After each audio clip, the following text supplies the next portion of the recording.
Hey y'all, what's up? This is Spend the Day with Shay. My name is DeShayla. If you're new here, hey y'all, and if you are returning, thank you. Welcome back. This is a little different, as you can see by the title. This is one of my testimonies, one of many testimonies, but this is the one that allowed me to understand the Lord's love, His grace, His mercy, and this is the one that I like a couple years ago, like literally in 2024, I would never ever think I would be sharing in depth on a platform like this. But the Lord been telling me to do it, and I'm just like, let me be obedient finally and do it. So I actually have it written out, but typed out already. But I'm gonna try to just talk about it. Okay. So at the age of 21, I decided to have an abortion. This was one of the things that at the time I thought that was the right thing to do. I always thought like growing up, like when I was a teenager, early 20, like well, turn 20, 2021, turn 20, turn 21, I was like, oh, if I'm not married or whatever, I'm gonna have an abortion. Like I ain't about to be dealing with that, yada yada yada. And at the time, my boyfriend, he wasn't with it either. So we both were kind of like, okay. Well, his reaction was like, oh, I'm not ready for a kid. And I was like, dang, okay, like I get it, but yeah. So I was considering. At first I was like, okay, I'm gonna do it. And I went to this doctor's office. It was literally like a little small doctor's office. Like she had it in like her basement. It sounds crazy, but it was completely safe. And I told her like, I'm pregnant. She's like, oh yeah, you have your baby literally in April, which today is my birthday. So literally like in April, my birthday month. She was like, the baby would be due, and I was just like, no, I'm not, and I'm not ready. That was in the office. I thought I had my mind made up, but I was in her daughter's office, weeping, like crying to this random lady I don't know. And I was considering like, okay, Lord, this, maybe I should do it. And I remember told one of my friends, my sister's close sister, and she was just like, it's your decision for real, but definitely has somebody that's supportive. The father at the time was not supportive, but um, fast forward, I decided to go on with the abortion. And I also had like really fear like growing up of like my dad. Like he was just very like strict on us and like disciplining us and stuff, which parents need to do, but we wasn't like emotionally as much connected. So like um when I got pregnant, I was like, oh no, like he's gonna like be so mad at me. Like I cannot come home pregnant. I was 21, so I was still with my parents. I was like, I am not coming home pregnant. Like what? And I was like very like, scared of that.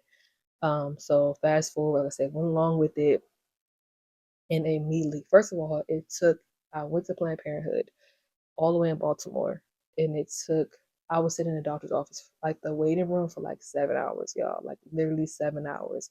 And um, my baby at the time was 4 weeks. So I was like, okay. And I seen they give you a picture printed out. It was just like very like, ugh. I was just, and I wish I still had the picture, but at the time, I was told like you should just throw it away and all that. So I was like, dang, I should have wished I just kept the picture and stuff just to have that. But anywho, I took the medicated method of abortion.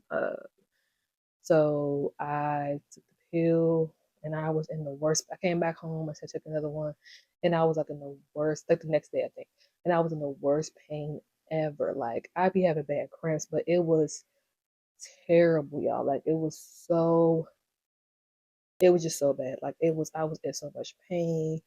And my mom came check on me. I was like, I'm good. I tell my parents I'm fine, just in my cycle. And I was just in so much pain, y'all. So like, it was the worst. And then after that, I came like depressed, like real bad. Like I was like a active depressed, like how you have a active like oh no, functioning depressed. I said active, functionally depressed. So like I was literally like hanging out with friends. I was like still going to work, still going to school, but I would come home and be weeping. I would just be crying. I literally see my um niece get born and I cut the cord, umbilical cord, and I literally came home and I remember I was just like a wreck. I was in shambles. So I was like, yeah, this is a problem, something wrong. At that time, I didn't really tell too many people. So like the person that I was consulting with wasn't giving me the best advice. So I kind of like going off of him. So it's nothing but the enemy just using people that I told at the time around me to like put the things to do. So in 2020, but 2019 to 2020 is when I like wrote, I think I wrote the letter to my unborn child, and just was just crying out to the Lord and just like, Lord, like, please help me. Cause I really felt like the Lord was like, disown me, was going to stone me. Like back in the Bible days when he was stoning people, like I thought he was going to stone me.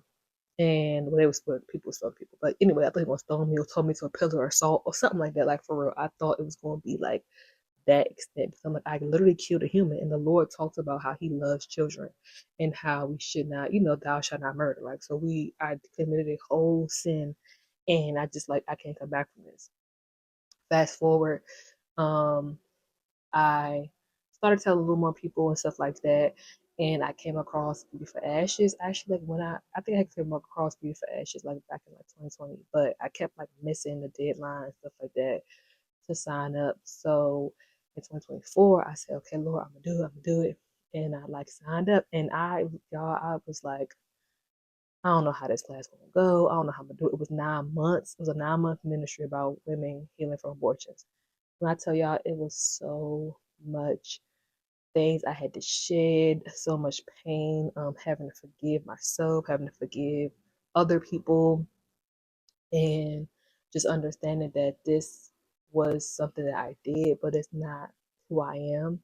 And it was so hard, y'all. It was like the hardest thing I had to do, like one of the hardest things I had to do. And I just was like, Lord, I can't believe you allowed me to even be able here to sit and share my testimony with y'all. So, yeah, that's what 2024, 2025 is when I graduated, and that helped me heal from the inside out. Like it really helped me heal and understand more the Lord's love, understand what He wants from His children, understand I had to go through, naming my child and we had like a memorial service for our children. It was just like so much that helped me just be at peace with that. And it's really a redemptive story.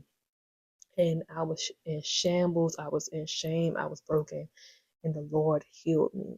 And I never thought I'd be on here sharing my testimony. I never thought I would be able to do these things, but the Lord is so kind, and being obedient is what is going to, continue to allow me to be doing the work for His kingdom. So, any women out there, any men out there that have been through what I've been through, it's not the end, it's only the beginning. And it's stuff that can help you, it's ministry that can help you. I pray that my testimony helped you. And yeah, I'm just grateful, y'all, that I'm able to do this. And this, like I said, is my birthday. And I'm over here doing something that I was so scared to do. I was so scared to do this, y'all. Like so scared. So yeah, I'm just grateful, like I said, for the Lord, His kindness, and we are not binded by our sin. The Lord can forgive us, He can free us, He can heal us. And I'm His daughter. I am His daughter. So yeah. Love y'all.